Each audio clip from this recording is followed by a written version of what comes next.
Good morning, everyone. Hopefully those of you that have had some sore heads this morning, the second coffee and some morning tea have helped to soothe those. So this year we've decided to do our OAG update a little bit different to what we've done in previous years. Rather than doing a presentation, we thought that we would do a bit more of a Q&A session. So prior to the conference, registered delegates were asked to send any of their questions through, and the committee themselves also created some questions. And so we're just going to do a little bit of a Q&A session. If you've got any questions that come through during our session, pop them through on the text. They'll come up on the board and we'll read through them. If there are more questions than we have time for, we'll take them on advisement and then send them out, the answers out to the delegates after the conference. So feel free. Also, the microphone will be roaming around as well. So if you've got any questions, pop your hand up and somebody will bring you a mic. Don't be afraid. Okay, so Grant, thank you very much for joining us today. Pleasure. We'll start with a few questions. So the results report for 2003-2004 reporting cycle, do we have any time frame of when that's going to be tabled? Yes, we do. It's in final stages of review internally, and then will come out for procedural fairness in the next week or so, is the current plan. So our aim is that we can table that subject to all those clearances, and now that we have the new ministerial portfolio announced, we can look to table, and that's earmarked for April if all goes to plan. Yeah, brilliant. That's great. Has there been any headlines or findings or observations so far? There are some really positive ones. As again, this last year, as challenging as it may have been for many of those in the audience, the positiveness is that there was a significant improvement in the number of audits we were able to complete and get out by the legislative date by the end of December.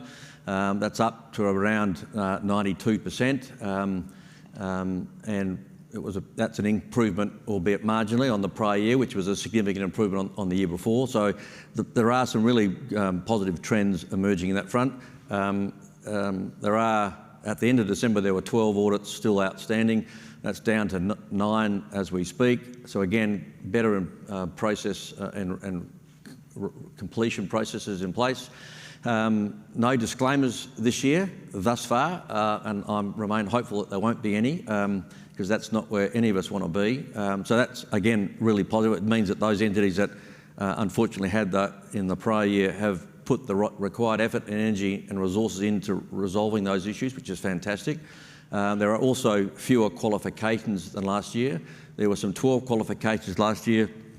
I can't disclose the specifics of the findings and outcomes yet because we haven't tabled, but what is pleasing is the number of qualifications is down, and the number of emphasis of matter paragraphs, which are largely due to restatements, which again are largely due to asset-related issues, are about the same or marginally up. That's probably the only adverse trend coming through this last year, in the sense of the number of issues related to assets. The qualifications, I think, are down largely because of the legislative changes that came through, which meant that valuations didn't need to be done each and every year.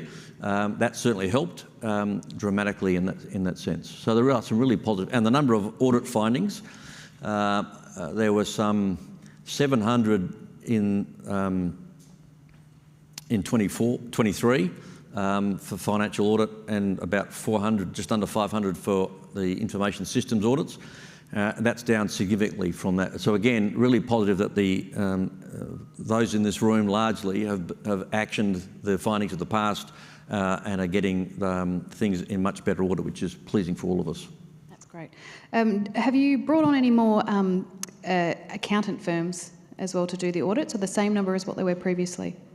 So we have around 17 approved contract firms. There have been 2 new firms appointed to our approved list over the last year, and they are in the process of applying for work, and obviously at the appropriate time. As we articulated last year, there's a fairly, besides approving the firm, they also then need to submit for work when we tender it, and they obviously need to put forward a credible case in terms of both fees, but equally their approach to the specific issue. So being accredited doesn't guarantee work, but it starts the process. So we're keen for those newer firms to get the opportunity, but we need to be cautious in that. Some of them haven't had past experience in this sector, so I am mindful of rolling out firms that may not have much experience, because I know if they rock up and don't have experience in the sector, the type of feedback we'll receive, and that's an imposition on you. If we put people out there that are green, it falls on this group to lift, and we're trying to make sure that that's not the case. And we supplement that through the training programs we run to try and elevate. Yeah, brilliant. Oh, that's appreciated. Okay, so will you be providing more guidance to the sector in the form of better practice guides? Well, we have a number of better practice guides out across all sectors, so not just local government. So where we issue a better practice guide, we endeavour to ensure that it's bespoke to the public sector at large, and there are a number that we've issued, and I've profiled those at seminars like this before. The financial audit statement better practice guide, the audit readiness better practice guide, but we also have others put out by other parts of the firm, both the fraud risk by our forensic division and information systems ones as well. So we will look to put out more.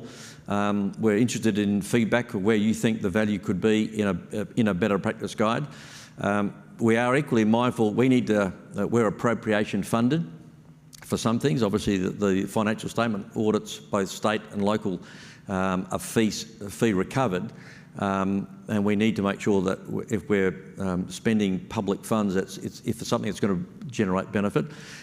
We are working a lot more and more with the department to see if there are opportunities who might be best placed to prepare any better practice guides or guidance for the sector. Brilliant. So with some of the best practice guides or better practice guides for state government and the reports that are specifically for state government, do you recommend that LGs do read through those? Is there any information in there that would be relevant to us? Oh, absolutely. Well, I'd like to think there's value in them. That's why we've prepared them and distributed them. So the ones I've mentioned, there's value in there for even those organisations, and I know there's many in this room who are exemplars in preparing annual financial statements and being audit ready, but there's always value in reading the guides. But I would also add, and we'll probably get onto it a bit later in terms of other parts, but the other parts of the organisation put out reports when they've completed audits. And again, while they may not be bespoke to either your local government or the local government sector, invariably there are learnings and observations about what's happening across the sectors, which can be valuable, even if it's just to read and at an audit committee, get a summary of, well, if that's the findings and the recommendations that came out of that particular report on whatever the subject matter may be, how do we sit against those? So there's value in all the reports, in my view. You just need to think about how you put some time and energy into that. Yeah, perfect. So we've got a question from the floor. How do you ensure that representing contract audit firms are familiar with the Local Government Act requirements? That's a fair question. Well, two things. One, it falls on them as part of the process. They've got to invest the time to get up to speed as much as they can. Weekly, we run some training for our staff, and when we do that, where it's appropriate, we'll extend the invitation to our contract firms so they can either join in person or online. Yeah, brilliant. Okay. What do you do with the survey feedback? Well, we do our own surveys, as the sector will know, and I know LG Pro puts out a survey at the end of the audit cycle, and I was speaking with Candy before this session. I think the LG Pro survey has closed and the information's in and it's being collated and analysed. Ours, I think, is either just about to close or just has, and again, we'll wait for that third-party provider to summarise the feedback. So with ours, we certainly get the information. If the clients, if the LGs have indicated they're happy to share their results specifically, we will receive those. So we get a summary, but we also get the specific client survey if you've ticked that box. That then gets shared. I see those. The engagement leaders share those with either our staff, or if it's on a contract audit firm, we'll also share it with them. And the intention is that when that's done, depending on what the feedback is, good, bad or indifferent, and certainly from my perspective, I want to hear all the feedback. If it's on the table, we can deal with it. If we don't hear it, we can't address it. But it is used as part of the planning for the next cycle of audit for that particular team to address any particular observations. We then also collate the feedback from ours on a sector-wide to see if there's any emerging trends or actions we need to take. And we also liaise with LG Pro when that survey is done in terms of seeing what it's telling us as well. And we really do appreciate the feedback.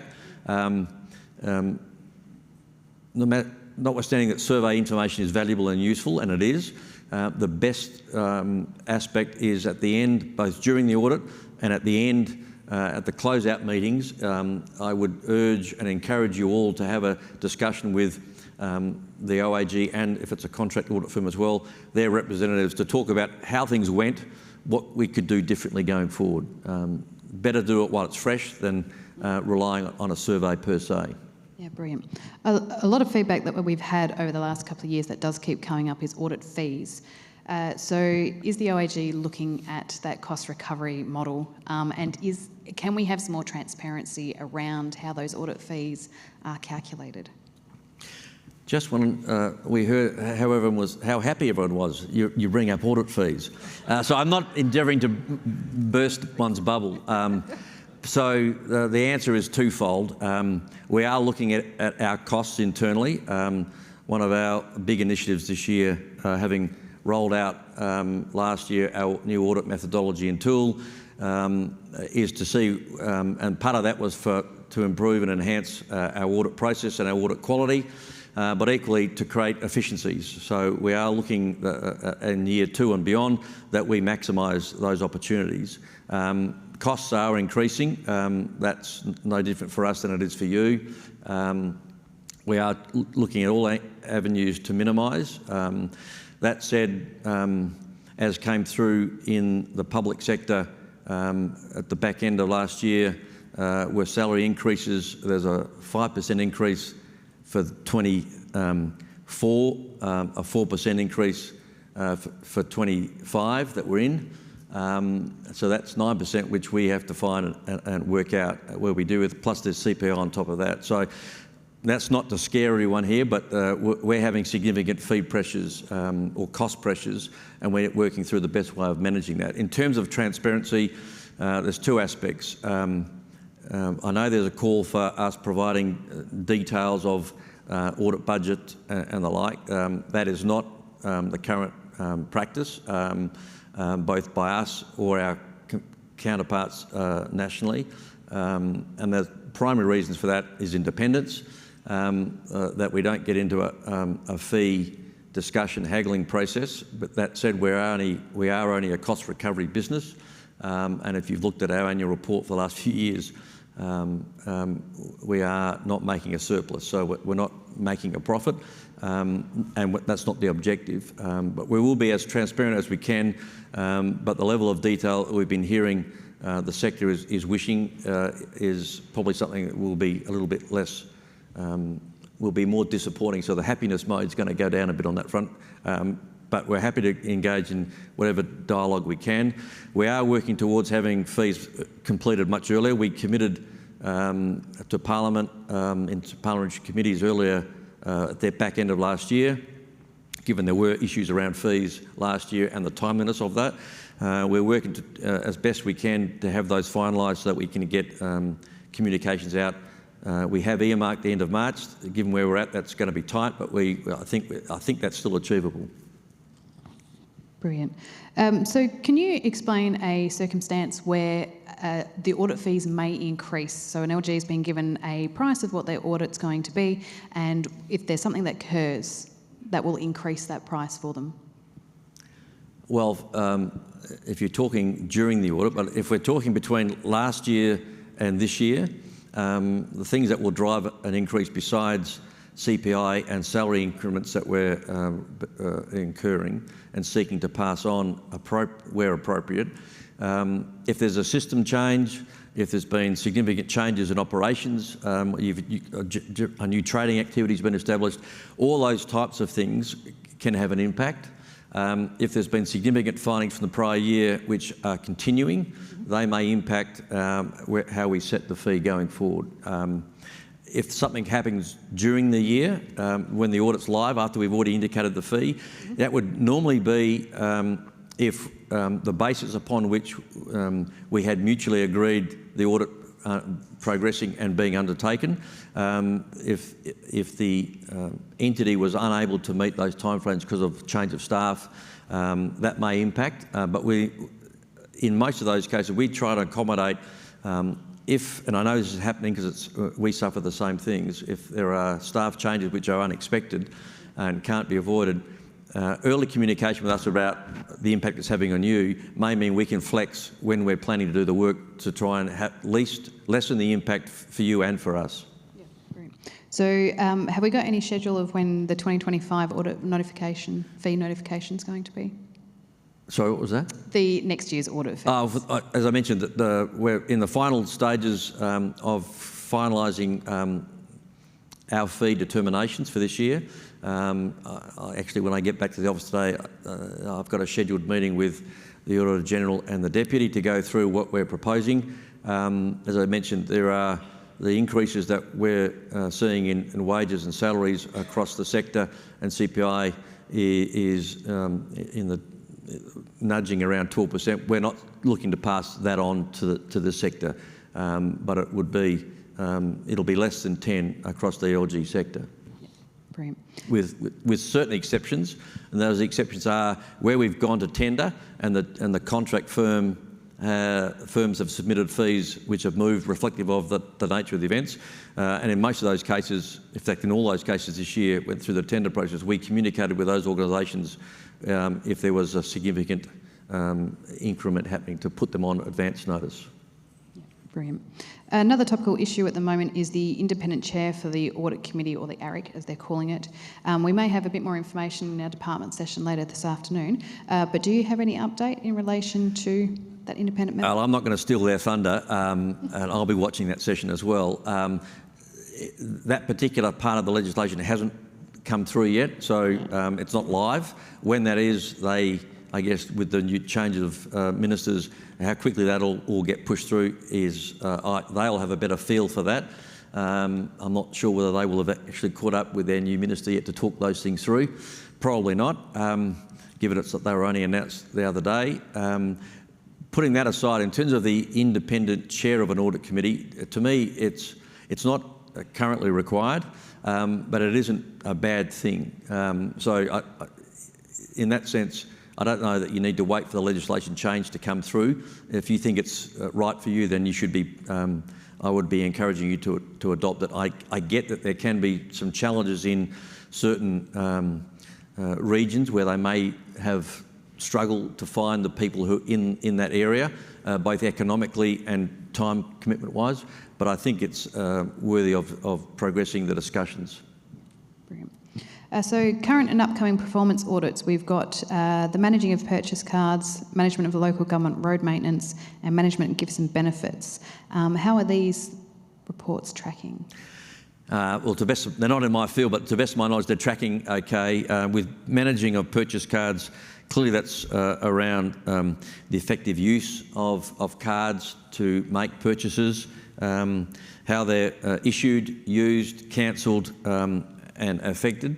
So that one's tracking. It's due out for completion and tabling in the second quarter of this year, so sometime between now and June is that when that's earmarked.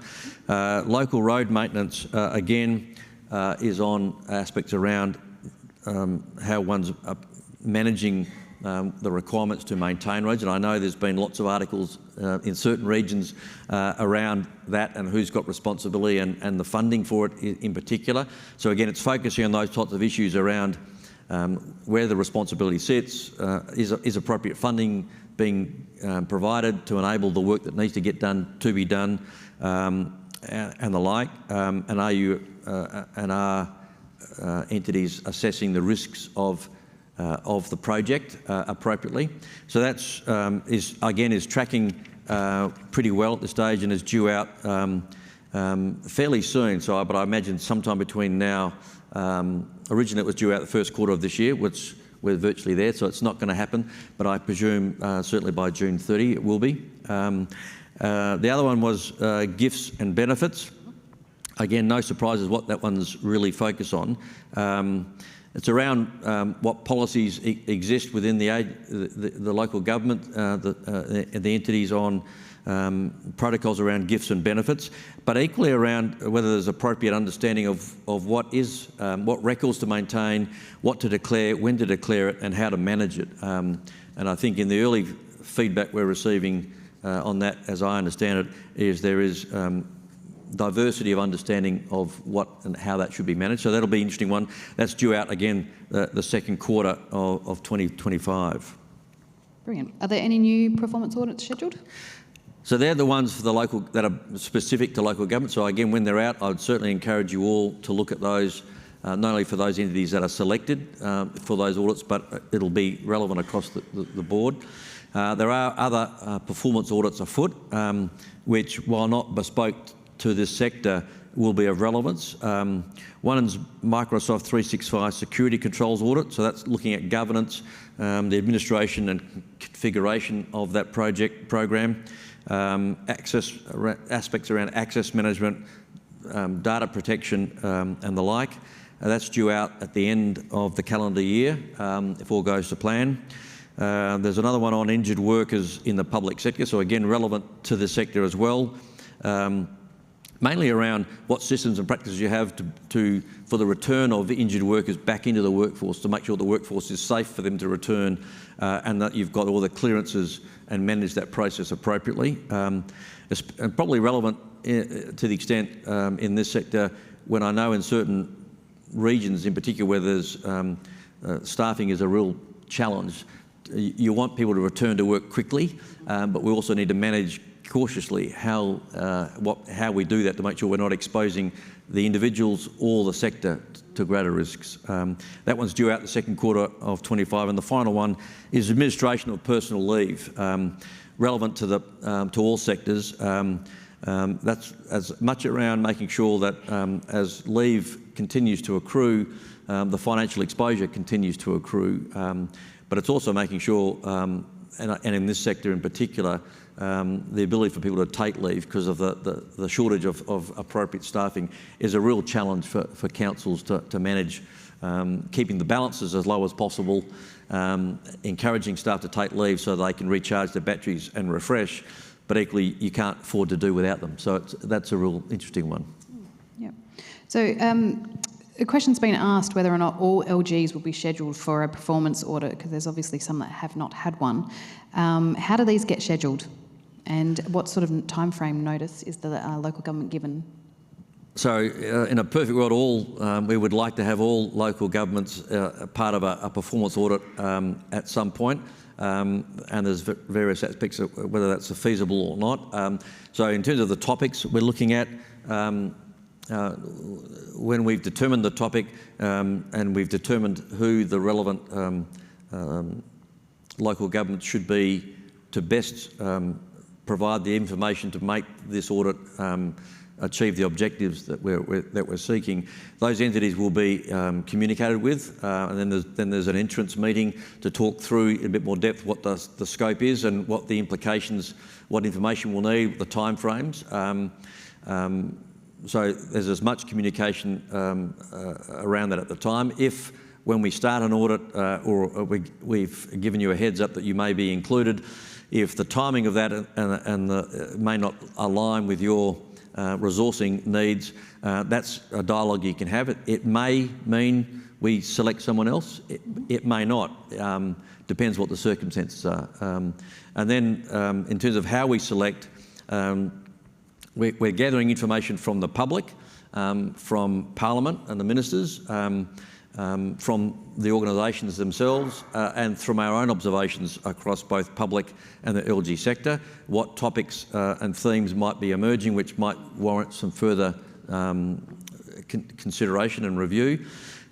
We do get asked by individuals and sometimes ministers to do a particular audit, and we'll look at the merits of it, but we don't take instruction on that.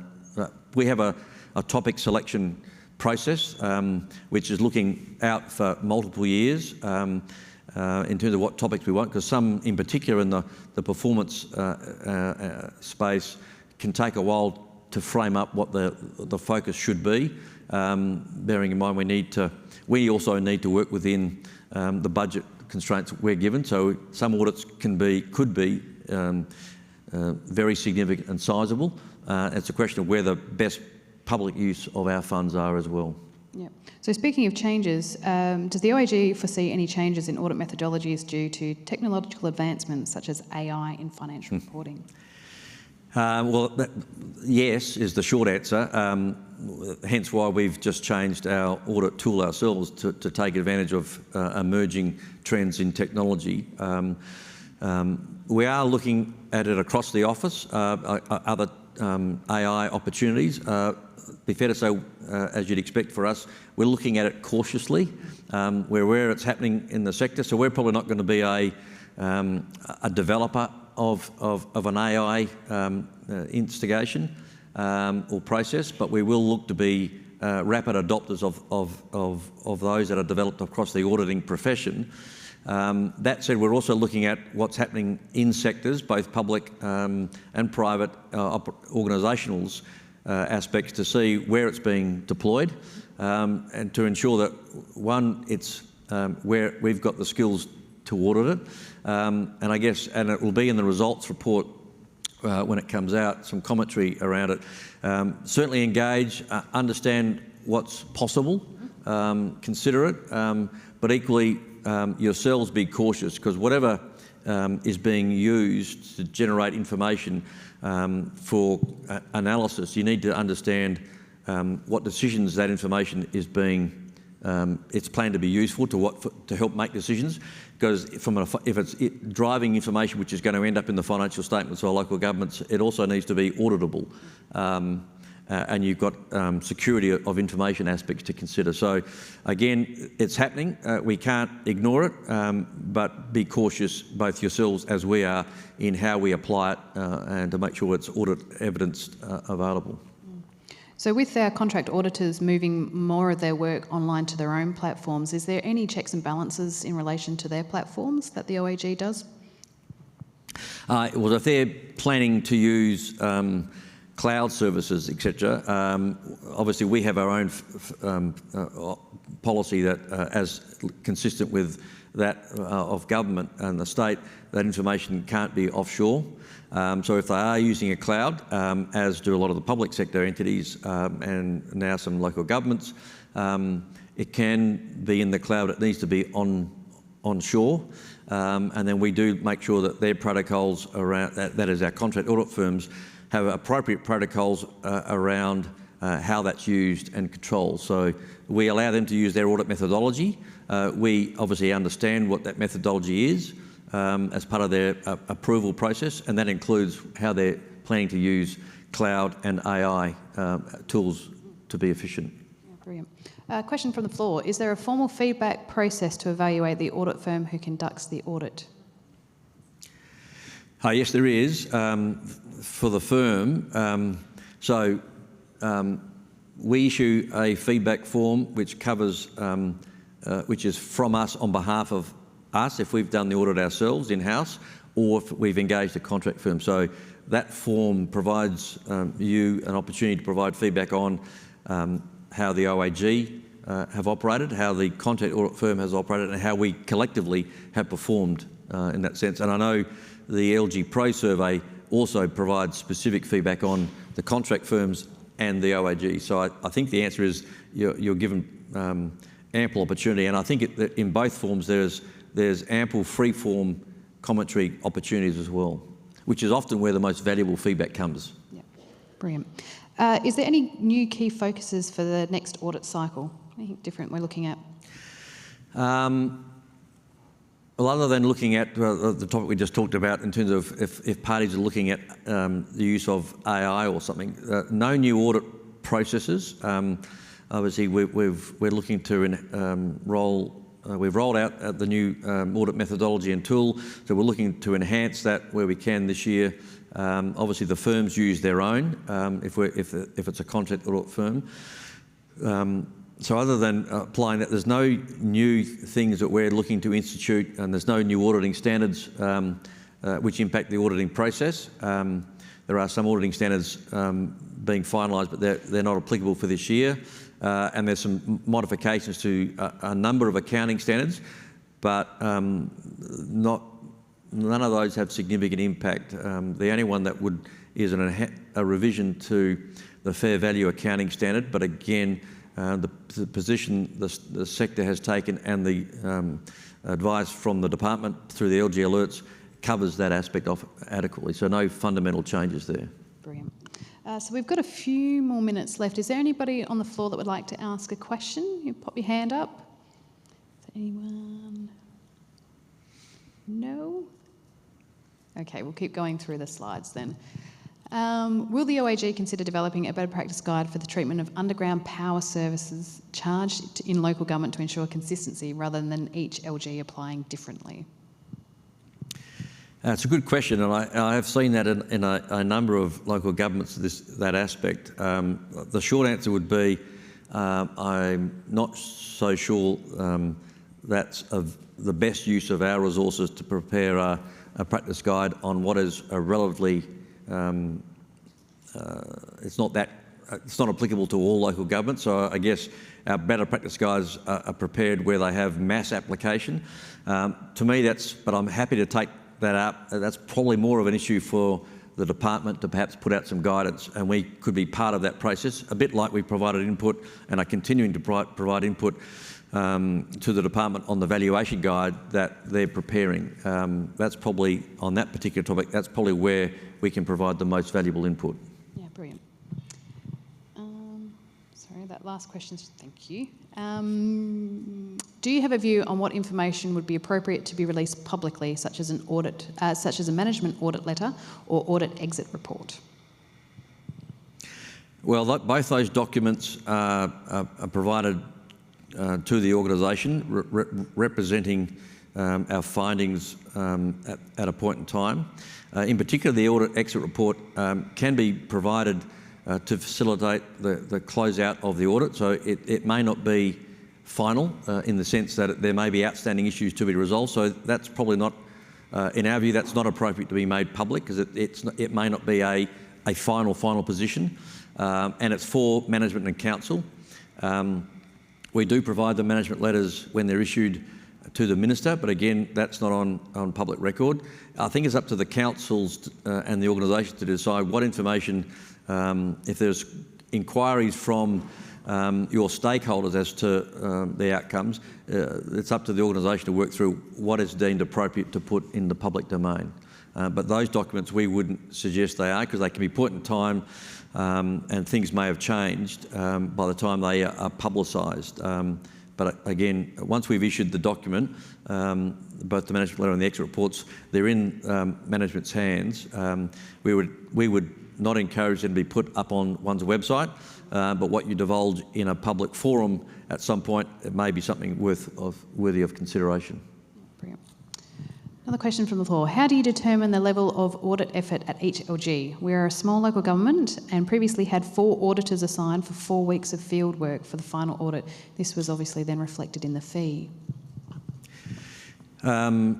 So each LG is different, and that requires each audit approach to be bespoke to the risks for that entity.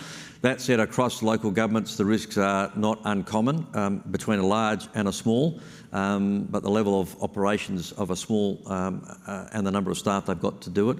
So they are tailored. There's a minimum, the auditing standards do mandate a minimum level of work that has to be done in order to be able to complete the audit and issue the opinion. And regrettably, for larger organisations, that means there's probably greater efficiencies in that audit process that can be observed than in a small. And there's, as I say, there's a limited amount of work, a minimum amount of work we need to do to be able to conclude. But with that, and I get it, that the small ones have the smaller, the Band 4 entities have fewer funds at their disposal, and we are doing everything we can to be as efficient as possible. Does the OAG eventually endeavour to do all audits themselves or continue to use audit firms? That's an interesting question. I guess nowhere do we do all the audits around Australia that I'm aware of. It varies the percentages. Certainly in the state sector, we do more than in the local government. Obviously, we've been doing the state sector forever, but we are looking to lift the number now that post-COVID, our resourcing has stabilised somewhat, and the issues in the state sector, which were causing us additional work, are starting to plateau and reduce. We've got capacity, and we're looking to bring in more, and we are this year. We're bringing in another 12 audits across state and local government in this 25 cycle, and we are looking to increase that going forward. We're at just, for 24, we were just under 10% of local governments in-house. We're looking to increase that over the next 4 to 5 years to at least 20%. And obviously to do that, we need to have we need to be as efficient as we can in our process to enable that to happen, and we'll need to build some staffing as well. So there are things we need to put in place to do that, but that's the intent. Is there any methodology behind which councils the OAG may pick to do themselves? There is a methodology. There's no exact science. The thing is, we don't want to, I think from our staff's perspective, many of them would prefer for them to be all metro because there's less travel. My view on that is it's actually beneficial for them to get out and see what's happening and live the experience. And there's some great, there are great jurisdictions to go and see, besides linking in with yourselves and understanding what you encounter day in, day out. There's some great things to see in the country, so they should take the advantage of it. So my aim is to make sure we've got enough of the audits done across all bands in all areas so that we have a better appreciation of the issues that the sector is encountering. Brilliant. So we've probably only got time for one more question. What is the most common financial reporting issue identified in local government audits? Well, the common themes and the most significant, whether it's a valuation year or not, but in particular when it's a valuation year, around assets and largely the accuracy and completeness of the asset record, which links back to that performance audit on road maintenance. So it's around, and the most recent findings have been on either valuations not done or not complete because components have been inadvertently missed to be valued, or when being valued, the valuers identified that these assets aren't recorded in the register, so there's that gap. Reconciliations is fundamental, both bank and asset reconciliations and others is critical. And then finally, around system changes is often more, and what is emerging in some LGs, it's early days, but I think there's, because of the cost implications, generally speaking, some entities are finding the going concern, or what we might call financial viability, is becoming more tricky to navigate. Yeah. Okay, so as said before, any of the questions from the floor that we didn't get a chance to go through and questions that we had sent in prior, we'll ask of Grant to answer those, and we'll send them out to all of our delegates. So join me in thanking Grant for this session. Thank you.